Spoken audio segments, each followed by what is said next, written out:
Hi, it's John. Now, a lot of gardeners fall down over weeding.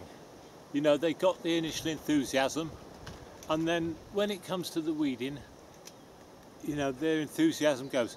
Well, I'm probably just the same, and I just don't know how I'm going to be. So I've got all this land to weed and hoe, and I just don't know whether I'm going to be able to keep the enthusiasm up or not. But I think the camera will help, actually. But I'll see how I get on.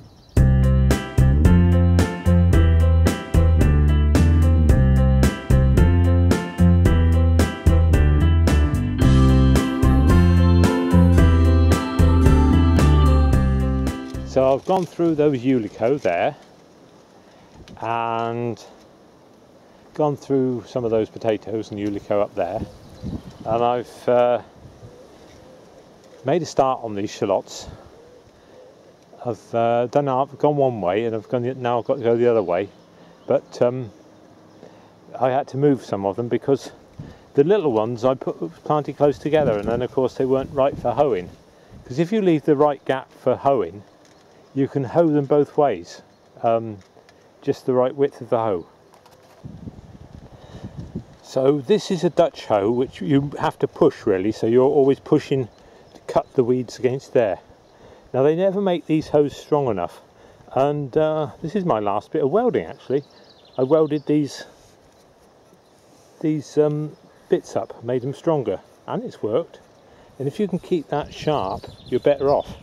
It's reasonably sharp on mine, so you can do it pushing, but you can also let me give a demo. Right, so that's the pushing way. You just push it like that. Just push it like that. Let's get it in the frame. But then you can also do it like this. I'm doing it with one hand here.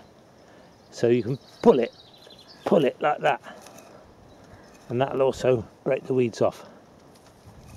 But you see, it's just the right width to go between these shallots, and that's what you've got to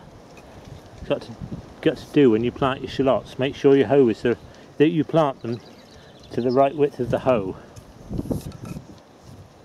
So that's mainly a pushing hoe, and this is a draw hoe. So if your pushing muscles get weak, then you can have a go with the draw hoe. And this is generally easier, and it really gets your stomach muscles going. So I'm doing a mixture. So I've got a little bit more hoeing to do up here, but I've broken the back of it, I think. They say that you should hoe every 3 days. It not only keeps the weeds down, but it also disturbs the soil, so the slugs trails don't get established. So it keeps the slugs and snails away a bit.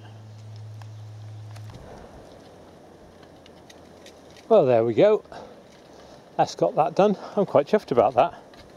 I'm not sure how long it's taken. Probably about half an hour.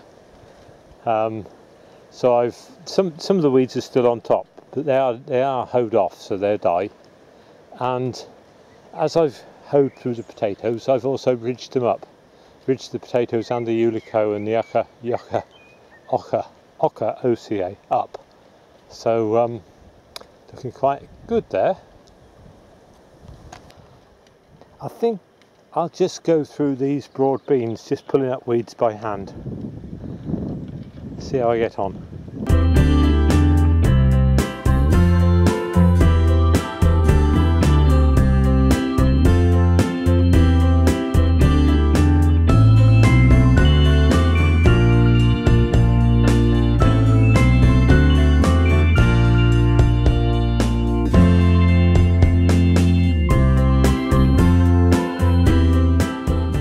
Just finding a few red chard plants in here, so I'm going to make a row and transplant them out of these beans and make a row.